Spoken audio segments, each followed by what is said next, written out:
네, 이제 장내 정리가 어느 정도 다 된 것 같은 I think we are ready to a certain 패널 토론을 이어서 진행해 extent. Let us continue with the panel discussion. So I'd like to hand the floor over to the moderator. So the moderator, as well as all the panelists, would you please come onto the stage?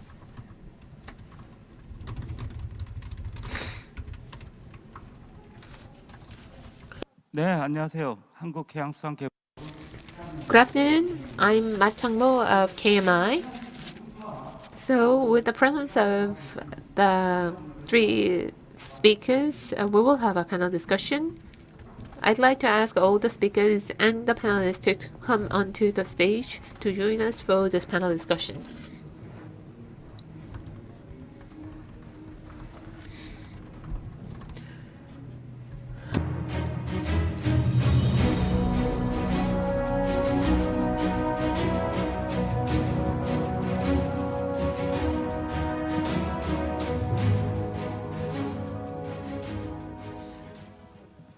토론자분들 마이크. So I think all the speakers can take off their mask, face mask. So one of the speakers is joining us online. And from my far left, we are joined by Mr. Park Yong-hwa, International Commerce and Trade Division Director at the Ministry of Oceans and Fisheries. Now we are joined by Ms. Jung Myung-Hwa, Director of Overseas Fisheries Research Department at KMI, and we are also joined by Professor Kim Do-hoon of Marine and Fisheries Business and Economics at Seoul National University. Is Professor Kim here? Yeah, we are joined by Professor Kim Han-ho of Seoul National University. Well, very nice to meet you all. And we are also with our keynote speaker, Mr. Marcio Castro de Souza, the Senior Fishery Officer at FAO.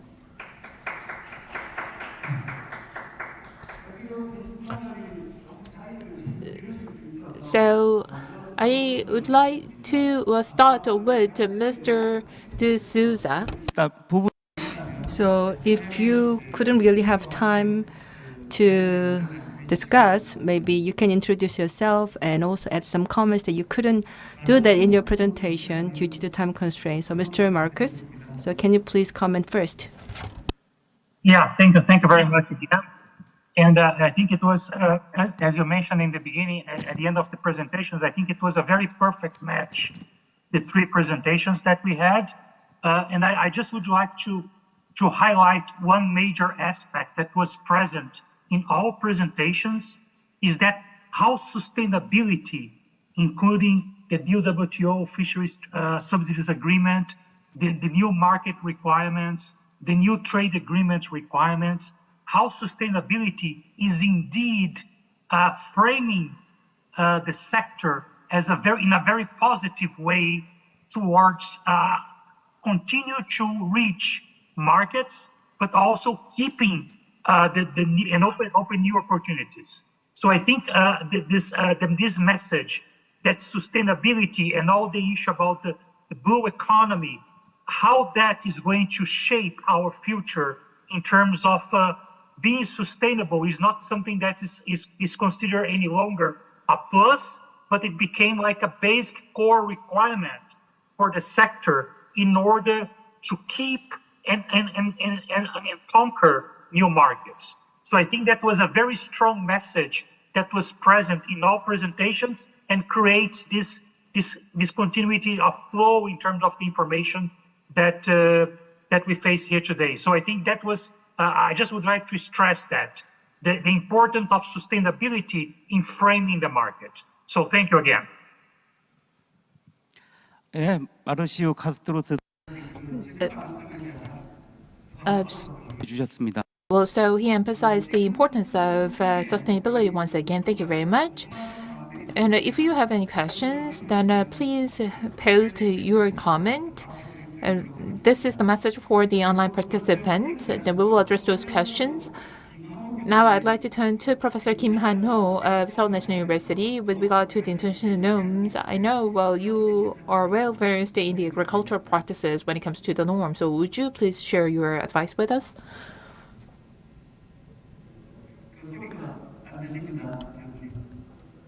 He is on mute. Can you hear me? Yes. Very nice to meet you all. Well, I had some matters to attend to. That is why I was not I was not able to make it in person. When it comes to the dynamics in the global supply chain, I would like to first talk about the position of the fishery industry. I'd like to thank all the presenters for their insightful and informative presentations. I believe the fishery industry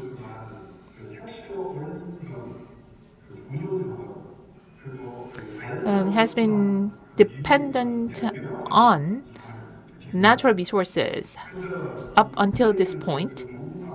So the pattern of the global supply chain or the pattern of the trade has been rather stable or sticky to a certain extent. Of course, intermittently, we had some natural disasters, extreme weather conditions, or disruption in the logistics system. But when it comes to the global supply chain and as well as the trade pattern, the fishery industry has been rather stable and sticky. If you take a look at the trade pattern, as for the export market, 10 countries cover over half of the trade volume. The United States, Japan, and European countries, when it comes to the import volume, account for over 50% of the import volume. So the flow of the trade has been rather stable. And advanced countries tend to import, and developing countries tend to export. That has been the pattern. And the regional distribution has been almost perpetuated for such a long time. So it has been rather stable, but to a certain extent, it has been too sticky. If you take a look at fishing vessels statistics, 2/3 or 67% of the fishing vessels are located in Asia. And as for fishing crew, 90% or 85% of the fishers are based in Asia. So the regional distribution has been stationary.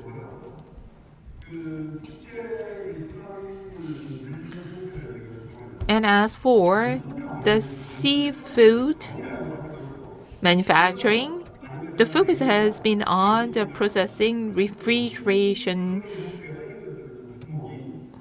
and the simple processed food account for 40% of the international trade volume. As we can see, the fishery industry and the fishery market from the perspective of the global supply chain and from the perspective of the global value chain has not been really sophisticated. So the pattern has been stationary, whether it's about product mix or import pattern or export pattern. But recently, we see a clear sign of change. So in order to brace ourselves for the future, we have to take note of the fact that this stationary pattern is about to break down. As mentioned by the keynote speaker, as well as by Dr. Seo, as we can see in the case of Samjin Food, such a pattern can be transformed completely. So far, the fishery sector in the international trade has remained in the area of regulations and norms. But even after the launch of the WTO, the fishery in seafood was outside the multilateral trade negotiations and agreement, I would say. But as mentioned by Dr. Seo, June this year, although partially there was an agreement on the elimination of fisheries subsidies, and I believe now this fisheries industry has become part of the multilateral trade framework. Over the several decades, there has been a great concern over the sustainability of the WTO scheme because there was a clear division between the developing countries and advanced nations. So for over 20 years or so, WTO system has been under suspicion. But with this agreement in June, with this fisheries subsidy agreement, a WTO system has identified a new engine for the next several decades. Although the recent agreement is only on the ban on illegal subsidies, but there are various other types of subsidies for overcapacity and overfishing. And I believe for the next 4 years, with the next round of negotiations, we will be able to successfully conclude the fisheries agreement. But unless we become successful in this next round of negotiations, then the entire fisheries agreement will be broken down. So I believe in that sense, the fisheries agreement is a linchpin for the WTO system in its entirety.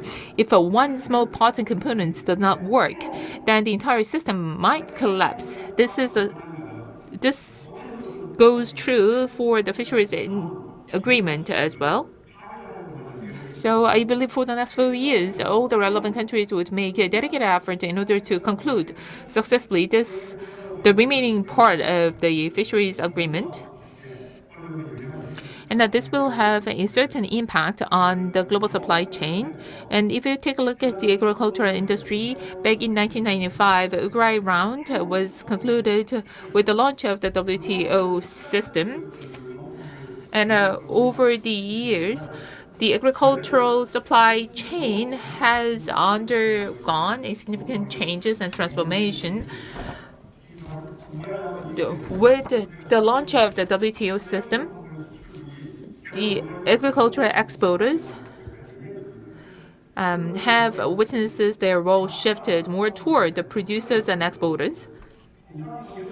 So with the change in the trade environment, there would be some change in the global supply chain as we have witnessed in the agricultural sector. Another point I'd like to mention is that as I listened to the presentation by Mr. Park of Samjin Food, I believe that was the confirmation of my ideas. So far, the trade in the fishery industry has been focused too much and reliant too much on the natural resources. But from now on, I believe we would move toward the technology-based trade pattern as mentioned by Ricardo. So aquaculture's share has grown consistently. The share of aquaculture in the fishery industry is related to the technological incorporation of technology in this era of the fourth industrial revolution.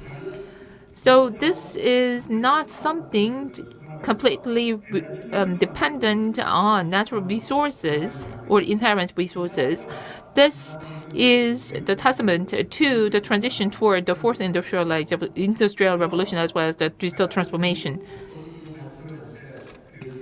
Mr. Park, in his presentation, mentioned that the focus has been shifted from the role of producer to the distributor, producer, and marketer. So that's the move taken by Samjin Food. I believe this is the food industry's global trend. Although I'm not sure, I think this is to a certain extent linked to the fulfillment service as well. So whether it's a distribution, sale, package, and everything is done in an integrated manner, so that you can stay closer to your customers and clients. With the introduction of technology, for the fish cake industry, the shelf life has been extended to quite significantly. And that this has a significant impact on the global value chain as well as the global supply chain. Let me take an example. Switzerland, which does not produce a single grain of coffee, has the largest export volume of coffee. The Korea is not an oil producer, but when it comes to the oil refinery products, Korea is number one in the world. It might take some time for Korea to reach that level in the fishery industry, but with the technological evolution and advances, in addition to the raw ingredient manufacturing and production, we will be able to lead the world in distribution and marketing of fishery and seafood products, significantly impacting the global supply chain and the value chain. In a nutshell, I can say that whether it's a research area or the industry or businesses, we have to take a proactive approach since the fishery industry is within the boundaries of the multilateral trade framework. And the fishery industry's focus has shifted from the natural resource-focused one to a technology-driven one. So with this in mind, we should apply these new lessons to lead the world. Thank you. 네, 서울대학교 김한 Thank you very much. That was the comment by the Professor Kim Han-ho of Seoul National University. I think he pointed out a very important issue. So under the WTO FDA system, he mentioned that the fisheries and aquaculture serve as a linchpin for the system. So trade patterns will also be changed. And I think this is something that everybody agrees. And so there will be a more apparent changes in the fisheries sector. Next, we would like to hear from the Jung Myung-Hwa, Director of the Overseas Fisheries Research Department of the Fisheries Policy Research Division of the Korea Maritime Institute. Good afternoon. As introduced, I am Jung Myung-Hwa from KMI. I would like to touch upon what kind of opportunities or challenges will the fisheries industry have in this era of emerging mega FCAs. But before touching upon that, I would like to talk about what kind of preparation the fishery industry should have. So Dr. Seo talked about the CPTPP and RCEP and so on. And CPTPP is not just the opening of the product market. It is also to overcome the technological barriers and new trade barriers for service flow and so on. So this is just sort of the new form of the FTA. And Korea is now considering when to join this. Once we join that, of course, we have to embark on the process of negotiation. And if you look at the the country that already joined this network, then it's very clear that we have to accept 100% liberalization. And also there will be a lot of mandatory requirements in terms of the ethics and also the labor in the fishery sector, and we have to comply with this. So for example, in the environmental sector, there are subsidies that should not go to a certain illegal practices, and also we have to minimize the negative impact on the fishing stock. So these are sort of these requirements that we have to comply with. And also for labor, we have to abide by international norms. So for example, Cape Town and ILO fishing vessel, fishing worker convention, this is something that we have to follow if we really want to join this network. And what they talk about is to create a safe fishing environment to produce seafood. And only seafoods that are produced from the safe environment can be supplied to the supply chain. So that's what the CPTPP stipulates. And so if you interpret this requirement, in order to have access to the CPTPP market, we have to comply with these the requirements for export. In the past, the FTA, it didn't really specify these requirements. They just made the declaration, but the CPTPP is a bit different, that it has a binding requirement for this. And this is also the first agreement that has adopted the dispute resolution system. So if the compliance is not made, if the obligation is not fulfilled, then the country can file a complaint to the international mediator body. And as you know, the CPTPP, the negotiation has been led by Japan. And in this May, they have adopted the Cape Town Convention, as well as the ILO Marine Workers Convention. And already the convention was adopted by the National Assembly. So from Japan's case, we can see that we don't really have to subscribe to these conventions prior to the joining of the CPTPP. But if we really want to join that, then there must be at least a national consensus.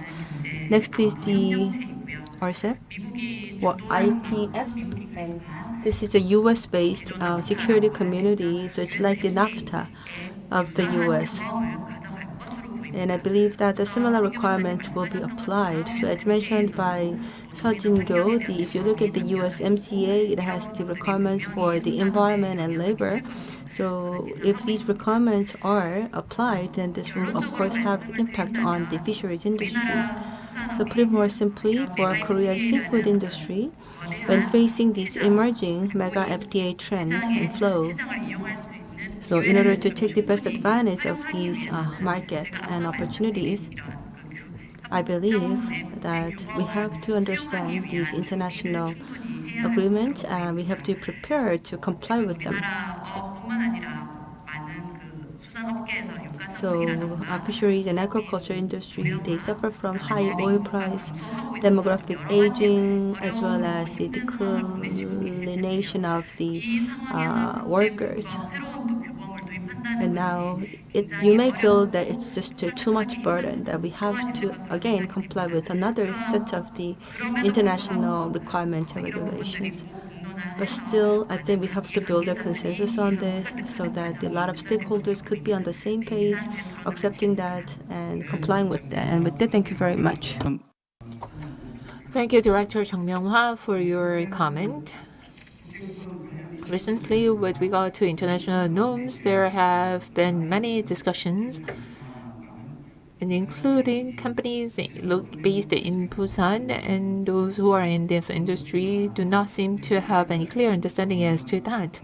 And I hope that today's session presents a great opportunity for them to have a better understanding as to all those norms. Now, I'd like to turn to Professor Do-Hoon Kim of Bugyeong University. Recently, related to international negotiations, the producers, how should they prepare themselves for the international negotiations and agreements? I'd like to ask for your comment as to that. Very nice to meet you all. I'm Kim Do-Hoon. In one of the presentations, mega FTAs and the change in the global supply chain have been covered extensively. So here I'd like to present my comment. So the subject we address is whether mega FTAs and the changes in global supply chain, whether this is crisis or opportunity for Korea. I'd say that it's a crisis for Korea. That is my conclusion. As you know, the overall direction pursued by trade agreement is quite different from what it was like in the past. Now, whether we will be part of CPTPP or not, that's something we will have to discuss later. Well, we have international norms and norms about governance, norms about production, norms about distribution, and norms about consumers. Only when you meet all those norms, then you can be internationally competitive. So far, we have been focused too much on the domestic market. But you know what? Change has been quite rapid these days, picking up some speed. Now, with that in mind, we have to consider how to respond to change in the trade and how to pursue the healthy and sound development of the fishery industry. I believe there is such a long way for us to go. In order to turn this crisis into opportunity, we have to redouble our effort. As for the production-related norms, there are three categories. The first is sustainable seafood resource management. And the second is labor-related norms. And the third is environmental-related norms, protection of the marine environment, and so on. We have to address these issues to ensure Korean fishery industry's competitiveness. If you take a look at the structure of Korean fishery industry, whether we are ready to compete with other countries, not really. We do not have any price competitiveness. Furthermore, when it comes to the environment and environmental protection, we are not really competitive. We are not enough to meet all the requirements out there. The structure of the fishery industry is rather outdated. So since the 1970s or 80s, we have not changed when it comes to the industrial structure at all. So it's really cost intensive. Now we have many safety-related accidents. So we have been faced with limitations. And over the several decades, we have been highly dependent on fishery subsidies. If there is any change, then this will negatively affect the management of the fisheries business. So, how to deal with this issue down the road, that is the issue we have to address. So, the norms or this mega trend, this is really nothing new. From a longer perspective, we should have recognized this.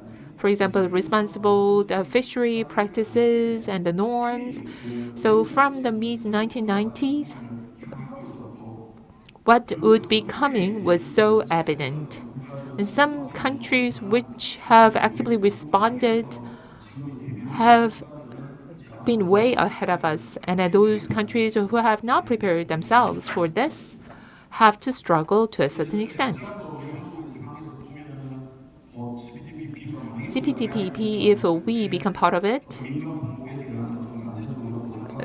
there would not be possible for us to have any significant level of tariff for the private sector produced fishery product, and that will have negative impact on the aquaculture product. So how much subsidies will be reduced? We do not know, but there will be a direct impact. So there would be two-pronged response for us, and we should be able to take measures in order to protect our fishery industry to a certain extent. For example, direct compensation for the damage and so on, which has been in place under the auspices of the Ministry of Oceans and Fisheries, but the way it is conducted should be different from the past.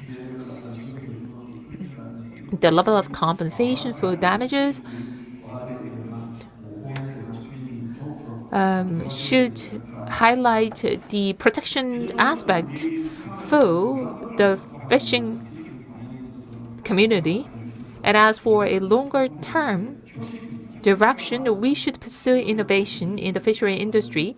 When we say innovation, we should have a regulatory framework which goes beyond the current level of regulation, and to encourage the employment of young people and to attract young talent. And we should go through in restructuring of the fishery industry, modernizing outdated vessels to save energy and to ensure energy efficiency. As mentioned by Mr. Park of Samjin Food, the aquaculture has been on production, but the focus should be shifted toward processing. That is another option for us to explore in order to ensure innovation in the fishery industry. As for the government support, I think the nature as well as the scope should be different down the road. And the fishing community should become younger and should become tech savvy, making the most of the available technologies. At the end of the day, as mentioned by Dr. Seo, we should have digital transformation. This presents opportunities as well as challenges. To make digital transformation, there should be policy effort and support, and there should be a business viability ensured. So this is easier said than done. So we should fully recognize how serious this issue is. I think that is the most urgent task at hand, and we should take stock of the international trend and the changes within the international trend to be better prepared. When we talk about the Korean fishery industry, we say that we don't have to compare Korea against other nations. There is no need for that. But you know what? Actually, that's wrong because we have to compete against those countries in the market. We are competing in the global market, so we should benchmark other countries and their practices, and we should make sure that we are at advantage over those countries. And as for the fishery resources, there is a heightened level of dispute. But rather than focusing on the dispute and controversy, I believe now is the time for us to substantiate what we have in the fishery industry. So we should strengthen the scientific research effort. And with that, I'd like to conclude my comment. Thank you. 네, 부경대학교 김도훈 Thank you. That was the Professor Kim Do-eun of the Pugyong University. So at first, he said that we are in the crisis, but in order to turn the crisis into opportunities, I feel that we have a lot to do. And so we have to really work on them. Next, the Bang Yong-hwan from the Ministry of Oceans and Fisheries. I'm sure that you are having a lot of difficult times. So the FTA negotiation just finished, and now you have to also prepare for RCEP and many others. So yes, as introduced, I am Bang Yong-hwan from the Ministry of Oceans and Fisheries. So the current trends, as well as the WTO and IPF and CTPP, regarding these agreements, I really enjoyed the presentation. And in fact, I got my office in February this year, and I became in charge of the international commerce and trade. But prior to that, we didn't really have a lot of activities on this issue because of the COVID pandemic. But nowadays, we now resume the negotiations with many other countries like Mexico, GCC, Peru, and many other countries. We have also put a lot of attention on the mega FTA, RCP, and so on. So a lot of things are happening all simultaneously together. So we have green responsibilities. And for WTO,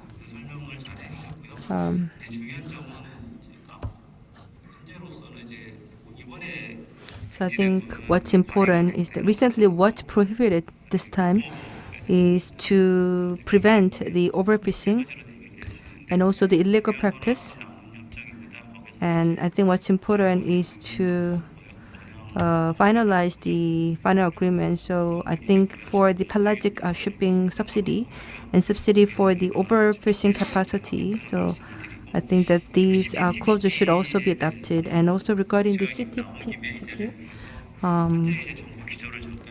I would like to briefly talk about the government stance on this issue, CPTPP. Previously, our goal was to submit the application letter by this April, but then the government recently shifted its stance, and it says that rather than fixating the period of the application that will lend a serious ear to the voices of the farmers as well as the fishermen fishing community, especially when it comes to the CPTPP. Market liberalization is a serious issue, as well as the tax exemption for. So the fishing community has a lot of concerns on this. And also the resource management, stock management. I think this will be more important in the future for the tax exemption as well as for subsidy. And in that sense, what's meaningful and significant is that the IPF and also the CPTPP, all of them were separate, although they were under the WTO framework.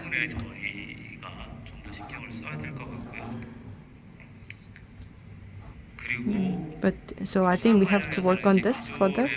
And also for fisheries in the past, the illegal fishing was dealt with in the matters of the resource conservation. But now we have to change and broaden our perspectives. In other words, the illegal fishing can happen even in the forms of the forced labor. And I believe that this will also affect the international trade of the fisheries and aquaculture. So if there is any suspicion on the forced labor in the production of the certain seafood, then the seafood will be restricted from being traded internationally. So market opening and liberalization is important, but I think we really have to pay attention to all the changes that may be brought about in the regulations. And for negotiation, yes, so it can be an opportunity, but also the crisis for Korean fisheries sector. So once we open our market, then yes, the fishing community will be put in more vulnerable situation. And also, if you look at our trade volume, in fact, the import volume doubles the export volume. So if our export volume is about 2.6 billion, then our import volume is 5.2 billion. So we have to minimize the market opening, and we have to respond well to the subsidy requirements. But beyond that, we have to also do our best to protect and preserve the fishing community and producers, and also help them strengthen their export competitiveness. Another thing that I would like to share with you is that when engaging in the FTA negotiation, yes, we try to minimize the market opening for the sensitive items, but also there could be some items where we can get benefit by maximizing the market opening. So for example, like high value added products with the processing, as mentioned by the CEO of Samjin Food. So I think this is something that we can work on and maximize our opportunities by increasing and expanding the market opening and liberalization. So we will also take that into account. And regarding the IPF, recently the ministerial declaration was adopted in September, and it has 4 pillars. And under that, none of the pillars stipulate the fisheries industry. But what we are concerned about is that because the environmental concern is a sort of the overarching theme, and therefore when it comes to the actual negotiation process, it's very likely that the fisheries will appear on the agenda. So we have to prepare for that. And also in IPF, again, I think that the labor and the environmental regulations for fisheries sector will be strengthened and reinforced. And because the ministerial declaration was made just before, so I think the negotiation could start in November at the earliest. So the government is also pursuing the bilateral and multilateral channels, and also get feedbacks from the fishing community and experts. With that, thank you. 해양수산부 Thank you, Mr. Park of Oceans, Ministry of Oceans and Fisheries. So listen to the comments by 3 panelists. We came to see that the seafood to be produced from now on should cover labor issues as well as the environmental issues. So I think we will have a catch ID which contains the vessel ID, the fishing gear, and the human rights protections. Without the verification of such data, we will not be able to properly produce a seafood products in Korea. So these will be the challenges we have to tackle down the road. Dr. Ta and Mr. Park, I'd like to know whether there is any additional comment. Or I'd like to turn back to Professor Kim to see whether he has any additional comment.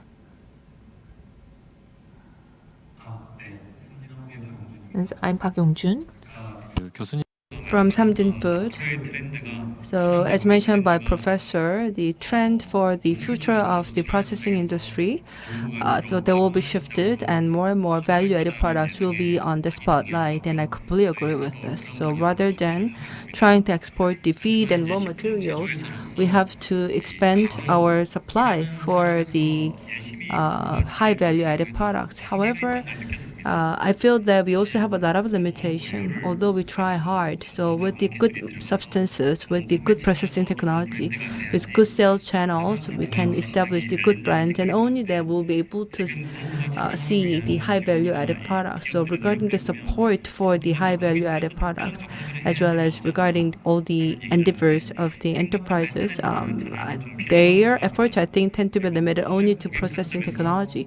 In the sense, we really have to think outside the box, and we have to put ourselves in the perspective of customers so that we can identify opportunities for high value-added products. And we can actually learn from other industries, for example, like wine.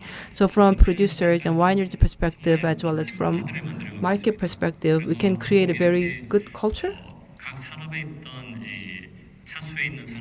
And so I believe that all these different players can pursue the open innovation, and also we can deepen our understanding in what are the real high added value products from the perspective of customers, so that we can develop the right products. 추가 Thank you, Dr. Seo. Is there any comment you would like to make? Then, since we are out of time, I would like to conclude this session. But before that, I can see that today's presentations and panel discussion are quite different from the previous ones, because over time we could see more new perspectives and fresh ideas. That is why it is all the more significant and meaningful. I'd like to thank all the participants, the speakers, and the panelists. Thank you for staying with us. And I also want to thank all the presenters and panelists once again for their insightful ideas. Thank you.